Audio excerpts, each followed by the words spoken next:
आज साफ सफाई का मूड हुआ तो चल दिया सोशल मीडिया की तरफ। वैसे सबसे अधिक कचरा सरकारी संस्थानों में मिलता है, लेकिन वहां कभी और चलेंगे। नमस्कार, आप देख रहे हैं अपनी बात अनिल के साथ। सोशल मीडिया एक ऐसी जगह है जहां कभी भी कोई भी कचरा फेंक सकते हैं और उठाने वाले नहीं, बल्कि इसको और फैलाने वाले हमारे जैसे लोग बहुत मिल जाएंगे।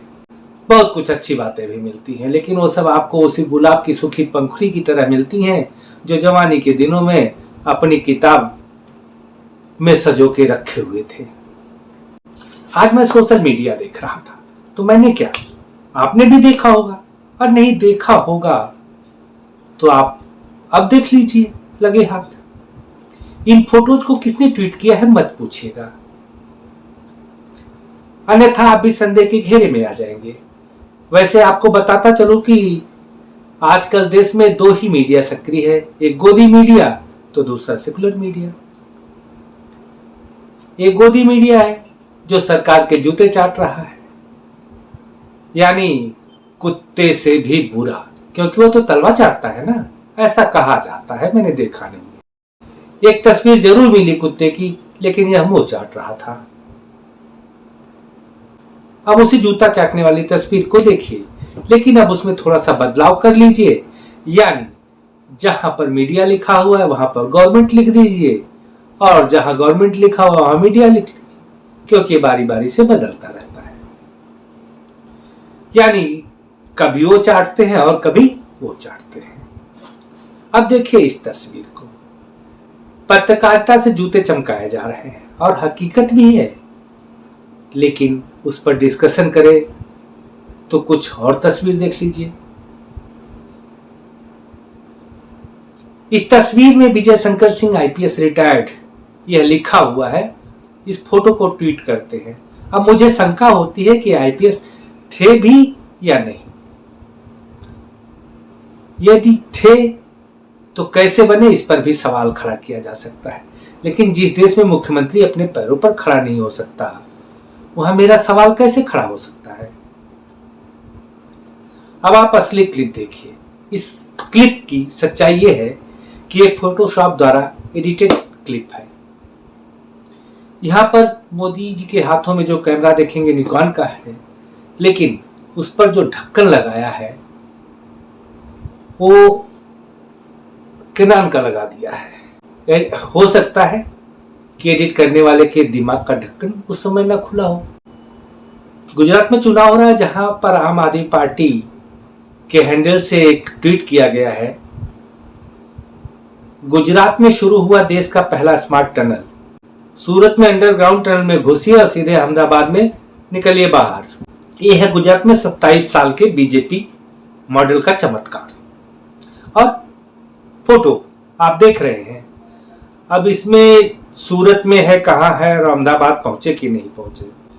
अब थोड़ा सा इन तस्वीरों की तरफ भी ध्यान दीजिए। ये दिल्ली की सड़क है, इस पर चलने से आप मंजिल तक पहुंचे या ना पहुंचे, लेकिन अस्पताल तक जरूर पहुंच जाएंगे।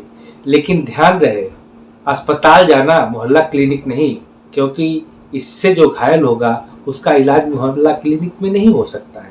वैसे यहाँ के मोहल्ला क्लिनिक देने वाले मुख्यमंत्री उप मुख्यमंत्री जी तो 22-22 लाख का बिल साल में लेते हैं प्राइवेट अस्पताल में इलाज करा के, और कहीं खबर नहीं आती, इसका मतलब खांसी जुकाम का उनका बिल आ जाता है लगभग 22 लाख का एक साल में। अब दूसरी तस्वीर देखिए, दिल्ली के द्वारका सेक्टर 18 की है। अब इस कार को देखिए। अब एक किस शहर पहुंचेगी लगे हाथ। केजरीवाल जी ये भी बता देते तो अच्छा होता। चलिए मैं बता देता हूं कि कार में बैठने वाला दिल्ली वासी है, लेकिन यह भरोसा नहीं है कि ये कब स्वर्गवासी बन जाए। शायद यही पूरा इंतजाम है केजरीवाल जी का दिल्ली में।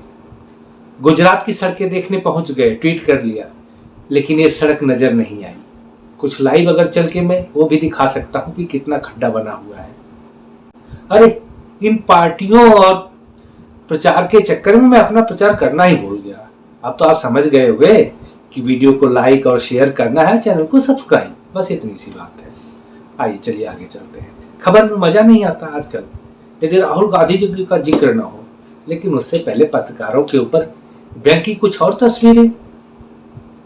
आप इन तस्वीरों को देखकर खुद ही अर्थ निकाल लें। लेकिन ऐसी तस्वीर बनाने वाले की भी कुछ तो सोच होगी। लेकिन मेरी भी कुछ सोच है कि आजकल की पत्रकारिता अपने धर्म से कोसों दूर टीआरपी के लिए काम कर रही है, जिसका उल्लेख मैं अपने 18 अगस्त 2022 की वीडियो में कर चुका हूं, जिसका लिंक आई बटन पर दिया गया है। वहां से आप इसको देख सकते हैं। अब टीवी डिबेट में राजनीतिक पार्टी के प्रवक्ता से सवाल पूछने का पैमाना तय है। वैसे तो आपको चौथा स्तंभ बनाए रखने की मर्यादा और निष्पक्ष होने का ढोंग तो करना ही पड़ेगा। लेकिन जो पार्टी चैनल में जितना प्रचार देगी उस पर उतनी ही एंकर की दया दृष्टि बनी रहेगी। और बने भी क्यों ना, आखिरकार चैनल चलाने के लिए भी तो पैसे ही चाहिए होते हैं। और मेरा तो कहना है कि टीवी पर डिबेट होनी ही नहीं चाहिए। ये टीवी पर केवल भड़काने और उकसाने का काम किया जाता है। अब आ जाते हैं राहुल जी पर। देखिए क्या पतवार फर्राटे से चला रहे हैं। लेकिन यदि इतनी मजबूती से कांग्रेस की पतवार संभाले होते तो शायद आज कांग्रेस की नौका खाली नहीं हो रही होती। मैं भी अभी चलता हूं कहीं और सफाई करने। मुझे आज्ञा दीजिए। नमस्कार।